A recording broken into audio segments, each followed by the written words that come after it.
Hello, everyone. My name is Mauro Martinez. I'm here to do my final presentation for Public Speaking 101. Uh, the purpose of my paper or discussion is to discuss sanctuary cities in the United States. There are over 200 of cities and states that consider themselves sanctuary communities or jurisdictions that provide refuge for illegal immigrants. These cities are not cooperating with the federal government and are thus breaking the law. Sanctuary cities are breaking the law by not cooperating with the Department of Homeland Security and Customs Enforcement Agency, ICE. They are providing sanctuary to illegal criminals and their families and are being deported. By breaking the law, sanctuary cities jeopardize losing federal funding from the federal government. In 1996, the 104th U.S. Congress passed Publication 1, 104 through 208, also known as the Illegal Immigration Reform and Immigration Responsibilities Act. The Illegal Immigration Reform and Immigration Responsibility Act requires local governments to cooperate with the Department of Homeland Security, Immigration, and Custom Enforcement Agency. These sanctuary policies do not require the local or state government to notify the federal government when an illegal immigrant is detained. Some of the cities and states that follow these policies are Arizona, California, Florida, New York, and my hometown, New Orleans, Louisiana.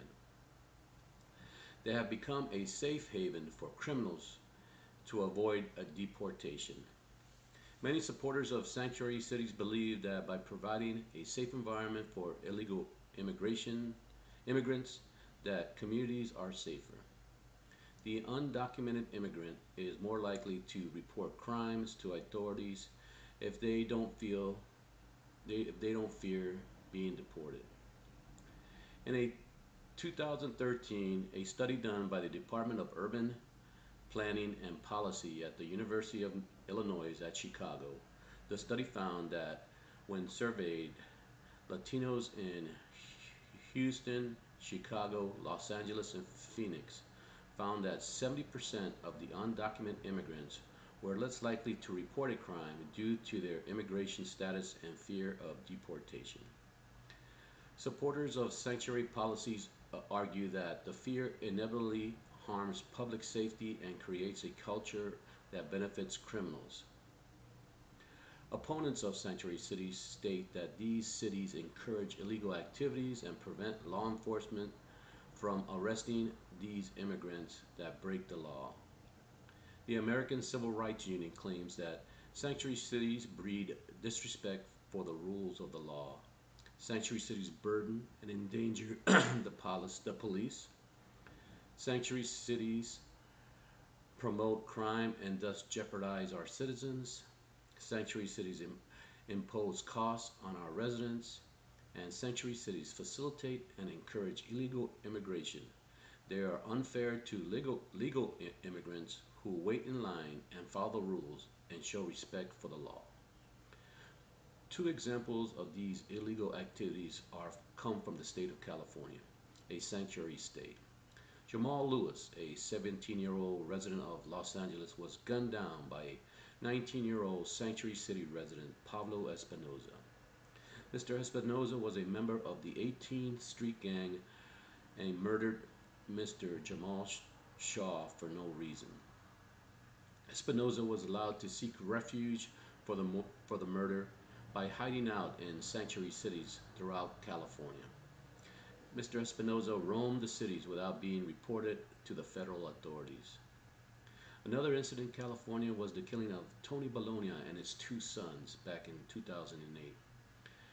Edwin Ramos, an illegal immigrant from El Salvador and also a known member from the Kamara Satra MS-13 street gang, gunned down Bologna and his two sons for inadvertently blocking Ramos from making a left-hand turn.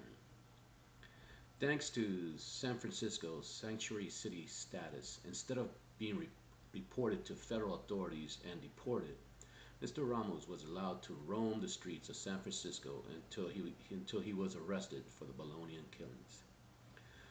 So these so-called sanctuary cities have become a haven for illegal criminals who know how to manipulate the system and prevent deportation. Despite this, hundreds of urban, suburban, and rural communities have ignored the laws and have adopted to so-called sanctuary policies. The future of sanctuary cities may be in jeopardy. President Donald Trump, earlier in his 2016 presidential campaign, stated a plan to end federal funding for municipalities that do not cooperate with the Office of Immigration and Customs Enforcement agencies. Several major U.S. cities could lose an estimate 1 to 25% of their annual budget, depending on the city's reliance on federal funding. My hometown of New Orleans, Louisiana relies heavily on the federal funding for our levee system, and losing any funding would be a major setback in the city's recovery effort. Although in the beginning, sanctuary cities may have had good intentions, providing refuge to immigrants and their families, but sanctuary cities have become a safe haven for illegal criminals who have evaded the laws of the United States. As per President Donald Trump, those states and cities that do not follow the federal law of reporting illegal immigrants to the Department of Homeland and Immigration and Customs Enforcement Agency should lose their federal funding. The states and cities themselves are criminals for not following the laws of the United States. In conclusion, I would just like to state that sanctuary cities have become a problem not only in the United States, but in other countries like Germany, England, and France. It's not an immigration problem for me, it's a safety problem. It's having the right to go outside with your family and friends and not fearing that someone is going to harm you. So please, let your representatives know that you wish to stop these sanctuary policies. My name is Mario Martinez, and I can be reached at mmartinez66@cox.net. I look forward to talking to you about sanctuary cities. Have a wonderful and great day. This concludes my presentation. Have a great day.